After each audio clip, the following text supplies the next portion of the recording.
Hello friends, আমরা এসেছি ঋষিখোলায়। এবার দেখুন এই জায়গাটা খুব সুন্দর, এত সুন্দর বলে বোঝানো যাবে না। আপনারা দেখুন। ওকে, চলুন দেখা যাক।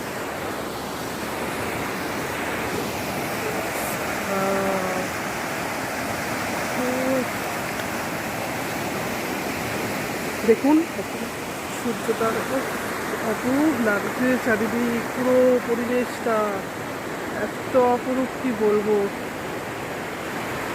এত ভাল লাগছে এখানে। কখনো বৃষ্টি আবার কখনো রোদের।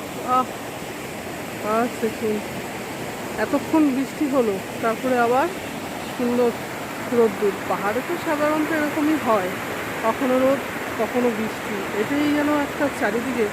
আমাদের রিসোর্টটা ওপরে আছে, সেটা আপনাদের দেখাবো। রিসোর্টটাও খুব সুন্দর, দেখুন অপূর্ব জায়গা। আমরা এখানে এসে স্নান করে এত মজা পেয়েছি, প্রচুর মজা করেছি, প্রচুর ফটোও তোলা হয়েছে। জানি আওয়াজটা হয়তো কেমন আসছে, জলের যা আওয়াজ, এখানে প্রচুর জলের আওয়াজ। এত সুন্দর লাগছে জায়গাটা, এত সুন্দর লাগছে কি বলবো।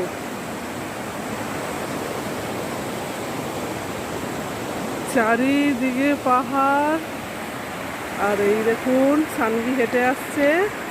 সানভির তো মজাই মজা। দেখুন চারিদিকের পরিবেশটা এত ভাল লাগছে কি বলবো। সে তো ঘরেই রুমেই থাকতে চাইছে না, কখন এখানে আসবে। দেখতে পাচ্ছেন আমরা খুব মজা করছি, কি বলবো, এত মজা লাগছে। আপনাদের সাথে আমার রিসোর্টটা দেখাবো, ছোট ছোট করে ভিডিও করব যাতে আপনারা সবাই দেখতে পারেন, বেশি বড় করছি না। এই সবে আমরা বেরিয়েছি, ভালো লাগছে, এত ভালো লাগছে রুমে। ওই দেখুন সামনে দৌড়াচ্ছে, পড়ে যাবে। আচ্ছা ওকে, চলুন এই ভিডিওটা দেখুন কেমন লাগলো, আবার পরে আরেকটা ভিডিও, ঠিক আছে? বাই বাই, চলুন বাই বাই।